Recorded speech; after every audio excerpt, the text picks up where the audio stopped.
American archaeologist Mark Lehner has Sphinx answers after decades of investigation. In today's video, we'll talk about the Sphinx and its secrets. We would appreciate it if you would subscribe to our channel. Hit the bell icon too for more videos.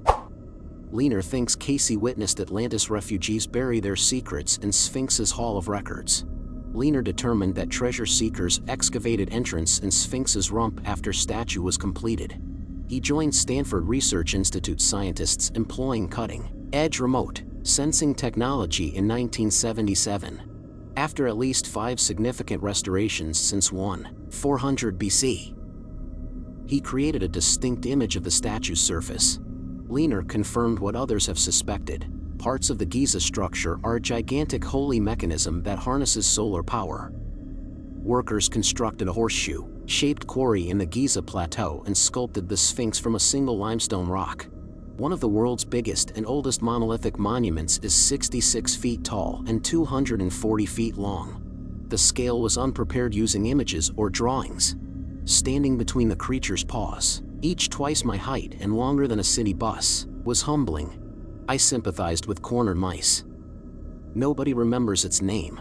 Sphinx, the human-headed lion in Greek mythology, presumably came into usage 2,000 years after the statue was constructed. No hieroglyphic tomb at Giza references the statue.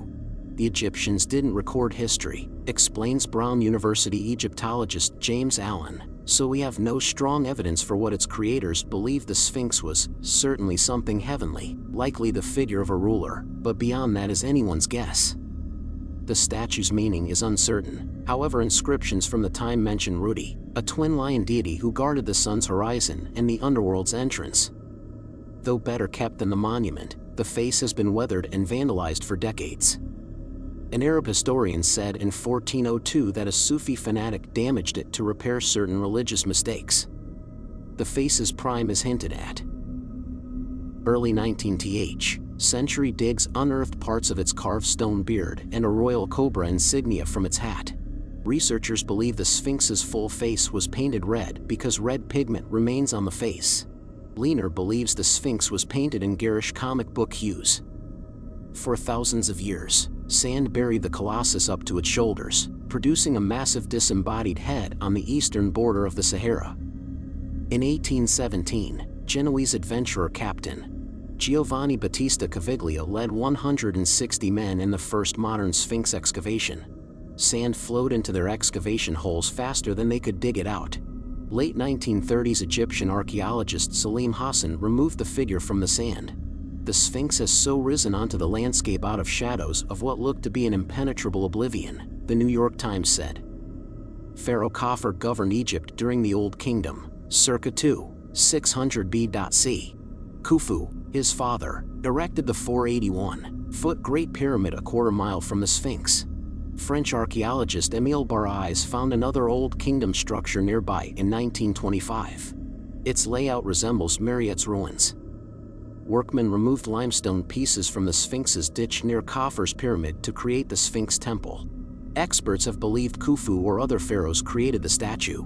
In 1990, American archaeologist Mary Hawass found a 600-person Old Kingdom cemetery with overseer tombs. 4 clusters of 8 mud-brick barracks could shelter 2,000 laborers. Lehner believes ordinary Egyptians may have cycled in and out of the work crew under national service. Brown, with the help of art students, noticed that copper chisels got dull after a few strokes and had to be resharpened in a charcoal furnace forge. Lehner and Brown believe one worker can carve a cubic foot of stone in a week. At that pace, 100 persons would finish the Sphinx in 3 years. Based mainly on his Sphinx temple study, Lehner has thoughts regarding what Khafre intended the Sphinx to achieve for him or his realm. Temple walls remain in front of the Sphinx. They surround a 24-pillared courtyard. 2 closet-sized niches or sanctuaries indicate the temple's east-west axis. In the late 1960s, Swiss archaeologist Herbert Ricci found that the temple's east-west axis reflected the sun's motions during the equinoxes, midway between midsummer and midwinter. Ricci said that each pillar symbolized a sun, hour. Lehner discovered something more extraordinary. The sun sinks into the shoulder of the Sphinx in the south side of the Pyramid of Khafre on the horizon if you stand in the eastern niche at sunset during the March or September equinoxes. At the same moment, Lehner adds, the shadow of the Sphinx and the pyramid, both emblems of the monarch, became fused silhouettes. The Sphinx may have represented the pharaoh's temple court gifts to the sun deity. Hawass says the Sphinx depicts Khafre as Horus, the Egyptian royal falcon deity, who is bringing sacrifices with his two paws to his father, Khufu, incarnated as the sun god, Ra, who rises and sets in that temple. Lehner also found that on the summer solstice, the sun sets halfway between Khafre and Khufu's pyramids. The image recalls the hieroglyph Ake, which means horizon and represents life and rebirth. Even if coincidental, Lehner wrote in the Archive of Oriental Research, if somehow deliberate, it ranks as a tremendous, maybe the finest, architectural illusionism. Lehner and Hawass believe Khafre's builders linked the pyramid, Sphinx, and temple via solar occurrences. Lehner calls the structure a cosmic engine designed to use the sun and other gods to restore the pharaoh. This metamorphosis preserved the seasons, the Nile's yearly flooding, and the people's everyday lives while granting the deceased monarch immortal life. The Sphinx may have represented Khafre, the deceased monarch, the sun deity, in the underworld and Giza tombs in this holy cycle of death and resurrection. Khafre's vision may have been incomplete. The Sphinx seems incomplete. Hawass and Lehner uncovered 3 stone blocks abandoned in the statue's quarry in 1978. The north margin of the Sphinx trench has partly quarried bedrock. A beer or water container and stone hammers were also unearthed here. Workers apparently quit. Lehner often says, nobody turned the key and switched it on. The massive temple, and Sphinx complex may have been the pharaoh's resurrection mechanism. The desert reclaimed the Sphinx around 130 BC. When the Old Kingdom collapsed, after speaking to a young prince, it was ignored for 7 centuries. According to the narrative etched on a pink granite block between the Sphinx's paws, the Egyptian prince Thutmose hunted in the desert and fell asleep in its shade. The statue called itself Hormukhet, or Horus, in the horizon, in a dream. It grumbled about sand and its damaged body. Hormukhet offered Thutmose the throne for assistance. The prince may have dreamed this. Pharaoh Thutmose IV introduced a Sphinx, worshipping religion to the New Kingdom, 1550, 1070 BC. Sphinxes were a common emblem of monarchy and the sun's strength in Egyptian sculptures, reliefs, and paintings. Lehner's research of the multiple layers of stone slabs laid like tilework over the Sphinx's eroding surface suggests that Thutmose's slabs may be 400 years old. Thutmose may have been the first to repair the Sphinx, according to Hormukhet. Lehner works in Boston at Ancient Egypt Research Associates, a non-profit organization he runs that excavates the lost city and instructs new Egyptologists, for around 6 months a year.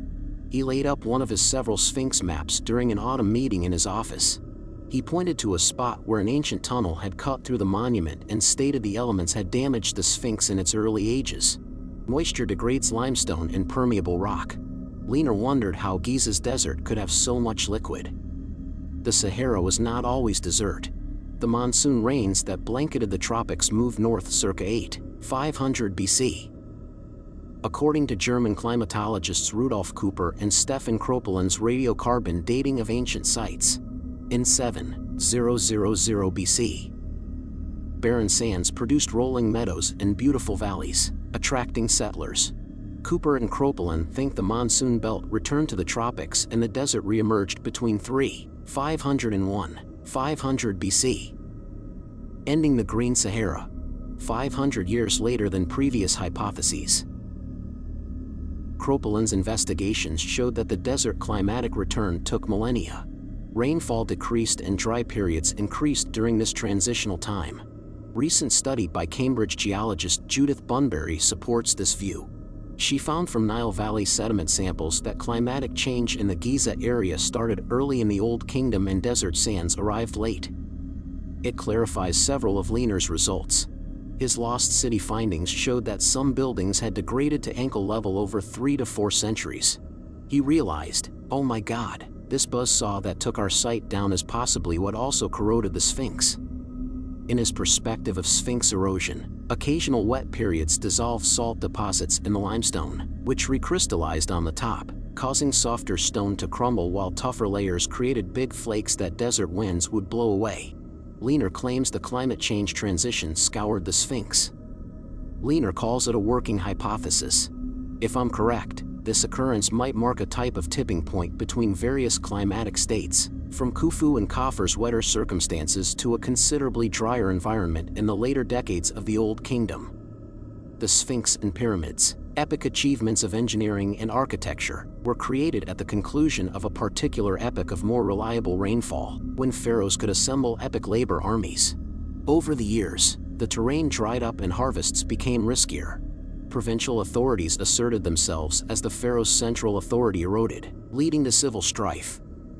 Sphinx erosion continues. 3 years ago, Egyptian officials discovered that sewage deposited in a nearby canal was raising the water table. The Sphinx absorbed moisture and lost enormous limestone flakes. Hawass ordered drillers to test the Sphinx's bedrock. The water table was 15 feet below the statue. Pumps nearby divert groundwater. Good. Never claim we rescued the Sphinx, he adds. Sphinx is the world's oldest patient. All of us must care for the Sphinx 24/7. This video has come to an end. Leave a like if you enjoyed watching it and share your thoughts in the comments down below. See you in the next video.